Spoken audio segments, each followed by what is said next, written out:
दोस्तों 98% matrimonial cases का परिणाम तो माननीय सुप्रीम कोर्ट के जजमेंट के बेस पे ही आ जाता है। यानी कि जो भी पति पत्नी है जो अपने केस के अंदर अगर माननीय सुप्रीम कोर्ट के जजमेंट का उपयोग करते हैं, अपने पक्ष के अगर जजमेंट लगाते हैं तो उनका परिणाम है जो उनके पक्ष के अंदर ही आ जाता है। क्योंकि यहाँ पे जिस भी कोर्ट के अंदर माननीय सुप्रीम कोर्ट के जजमेंट का उपयोग किया जाता है वो कोर्ट है जो यहाँ पे पूरा विश्वास है जो माननीय सुप्रीम कोर्ट के जजमेंट के ऊपर करती है। क्योंकि माननीय सुप्रीम कोर्ट है जो देश की सर्वोच्च कोर्ट है, यानी कि देश की सबसे बड़ी कोर्ट है और इसके अंदर जो जजेस बैठे होते हैं वो सीनियर जजेस होते हैं। तो यहाँ पे जो भी वो फैसला देते हैं बहुत ही बारीकी से देते हैं, मामले की गंभीरता को देखते हुए देते हैं। और यहाँ पे माननीय सुप्रीम कोर्ट सर्वोच्च कोर्ट होने की वजह से उसका जो भी डिसीजन होता है तो उसको यहाँ पे हर एक अदालत है जो लगभग मानती है, मानना पड़ता है। तो इसी के बेस पे है जो ज्यादातर कोर्ट का परिणाम आता है। अब यहाँ पे सवाल ये उठता है कि माननीय सुप्रीम कोर्ट के कितने पुराने जजमेंट का हम है जो अपने केस के अंदर उपयोग कर सकते हैं। तो यहाँ पे मैं क्लियर कर देता हूँ कि कोई भी जजमेंट यहाँ पे पुराना तब तक नहीं होता है जब तक वो ओवर रूल नहीं हो जाता है।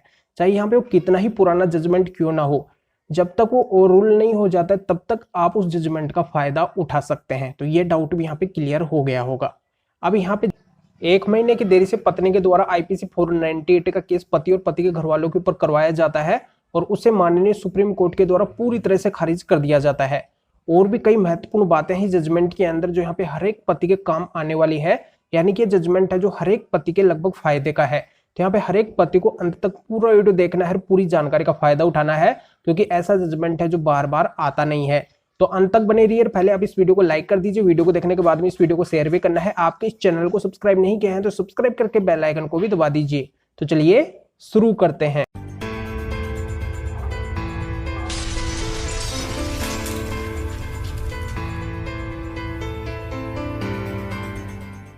तो वेलकम फ्रेंड्स, मैं हूं आर्ट गुरु जितेंद्र। यहाँ पे मैं क्लियर कर देता हूं कि पत्नी के द्वारा आईपीसी 498 और अन्य धाराओं के अंदर एक एफआईआर लिखवाई जाती है पति और पति के फैमिली मेंबर के ऊपर।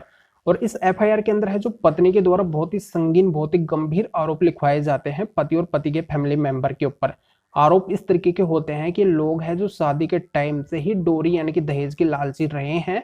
इन्होंने डोरी की डिमांड की, पैसे की डिमांड की, गोल्ड की डिमांड की और हमने इनकी पूर्ति की और इस तरीके से शादी हो गई।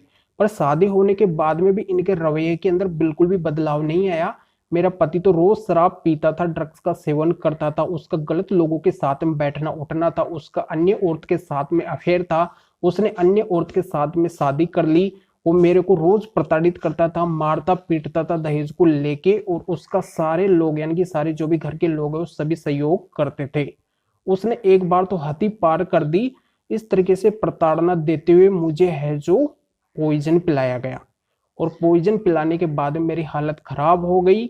मेरा उपचार चला, उसके बाद में मैं मेरे मायके चली गई।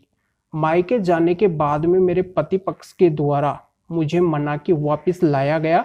मैं वापस से ससुराल के अंदर आई, पर ससुराल आने के बाद में भी मेरे साथ में ये प्रताड़ना जारी रही। इस तरीके से ये लोग हैं जो मुझे प्रताड़ित करते रहे। मेरा पति ट्रक लेके आया, उसकी ईएमआई भरने के लिए मेरे से 50,000 रुपए की डिमांड करने लगा। वो बोलने लगा कि ये 50,000 रुपए है जो तू तेरे मायके से लेके आ, मुझे ईएमआई भरनी है।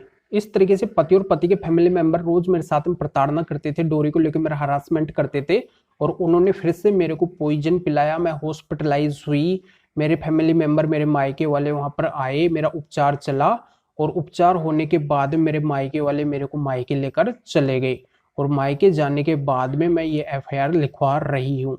तो इस तरीके से पत्नी का आरोप होता है एफआईआर के अंदर और बाद में फिर ये मामला माननीय सुप्रीम कोर्ट के सामने जाता है। डायरेक्ट यहाँ पे मैं सुप्रीम कोर्ट का ही बता रहा हूँ कि सुप्रीम कोर्ट ने फिर किस तरीके से यहाँ पे डिसीजन दिया इस मामले के ऊपर।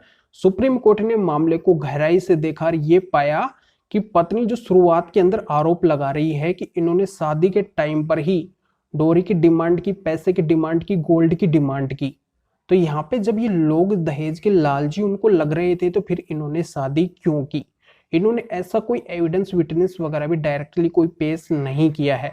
और ये जैसा आरोप लगा रही है पति के ऊपर कि पति इसको रोज प्रताड़ना देता था, परेशान करता था, मारता था, पीटता था, शराब का सेवन करता था, ड्रग्स का सेवन करता था, उसका अन्य औरत के साथ में अफेयर था, उसने अन्य कहीं पर शादी कर ली। तो यहाँ पे किसी भी आरोप को है जो पत्नी साबित नहीं कर पा रही है। कोई भी एविडेंस विटनेस वगैरह नहीं मिले हैं जो यहाँ पे गलत ठहराते हो पति और पति के फैमिली मेंबर को। अगला पत्नी इसमें यह भी लिखवाती है कि उससे 50,000 रुपए EMI भरने के लिए जो पति यहाँ पे ट्रक लेके आया था उसकी डिमांड की गई कि यहाँ पे मुझे 50,000 रुपए ला कर दो अपने मायके वालों से। तो यहाँ पे ये क्लियर हो रहा है कि पति ने जो यहाँ पे ट्रक खरीदा है उसका डाउन पेमेंट पति खुद भर चुका है। इसकी काफी EMI वगैरह भी है जो पति खुद भर चुका है, और ये ट्रक है ना जो पत्नी के नाम से ही खरीदा गया है। तो यहाँ पे जब इतनी EMI पति ने भरी है, डाउन पेमेंट है जो पति ने भरा है, और ये ट्रक है जो पत्नी के नाम से खरीदा है, तो यहाँ पे केवल एक EMI के लिए पत्नी को इस तरीके से टॉर्चर परेशान थोड़ी किया जाता, इस तरीके से परेशान नहीं किया जाता। और पत्नी के द्वारा यह भी आरोप लगाया गया कि उसको पॉइजन पिलाया गया पति और पति के फैमिली मेंबर के द्वारा। तो यहाँ पे जब उनके द्वारा पॉइजन पिलाया गया फर्स्ट टाइम पे पत्नी को, तो फिर बाद में पत्नी अपने ससुराल के अंदर क्यों आई? अगर उसके साथ में ऐसी घटना हो चुकी थी तो यहाँ पे जब उसको जान का खतरा था तो फिर वो वापिस से ससुराल के अंदर क्यों आई? उसको नहीं आना चाहिए था ना। और फिर बाद में उसको जब पॉइजन पिलाया जा रहा है, यहाँ पे बात भी ये लिखवाई गई है FIR के अंदर, ये भी बात है कि वो जब पॉइजन पी ली थी या फिर उसको पॉइजन पिलाया गया था तो उसको हॉस्पिटल में पहुंचाने वाले उसके पति और पति के फैमिली मेंबर ही थे। तो फिर जब उनका मारने का इरादा ही था, पत्नी को क्यों मारना चाहते थे, उसको पॉइजन पिलाए हैं, तो फिर वो हॉस्पिटल में क्यों लेकर गए? तो यहाँ पे भी ये सवाल खड़ा होता है। और अगली इसमें सबसे महत्वपूर्ण बात ये आती है कि पत्नी के द्वारा जो FIR लिखवाई गई है वो बहुत ही देरी से लिखवाई गई है। यानी कि यहाँ पे पत्नी जब मायके चली गई है तो मायके जाने के 1 महीने के बाद में पत्नी ने IPC 490 और अन्य धाराओं के अंदर FIR लिखवाई पति और पति के फैमिली मेंबर के ऊपर। तो इस चीज के ऊपर है जो माननीय सुप्रीम कोर्ट ने बहुत ही ज्यादा ध्यान दिया, इस डिले के ऊपर विशेष गौर फरमाया। और ये माननीय सुप्रीम कोर्ट ने कहा कि ये जो डिले किया गया है ना ये बहुत ही खतरनाक है, यानी कि इस तरीके का डिले नहीं होना चाहिए था। अगर उसके साथ में पत्नी के साथ में अगर इस तरीके का इंसिडेंट हुआ है, पति और पति के फैमिली मेंबर अगर उसको रेगुलरली परेशान कर रहे हैं, तो पत्नी ने यहाँ पे मतलब कहीं पे भी कंप्लेंट वगैरह नहीं दी है, कहीं पर भी उनकी शिकायत नहीं करी है। और ये जो FIR हुई है ये भी मायके जाने के 1 महीने के बाद में पत्नी ने लिखवाई है। तो यहाँ पे ये प्रतीत हो रहा है कि ये डिले हो रहा है तो मतलब एक सोची समझी साजिश के तहत हो रहा है। पत्नी के मन में यहाँ पे कुछ आया या फिर उसने किसी से एडवाइस ली कि इस तरीके की आपको FIR करवानी चाहिए, लिखवानी चाहिए, तो इस तरीके से FIR लिखवाई है। तो यहाँ पे माननीय सुप्रीम कोर्ट ने इस डिले को, इस टाइम पीरियड को बहुत ही महत्वपूर्ण माना, और यहाँ पे इन सारे आधारों को मानते हुए पति और पति के फैमिली मेंबर को पूरी तरह से IPC 490 से बरी कर दिया। पूरा IPC 490 केस है उसको खारिज कर दिया।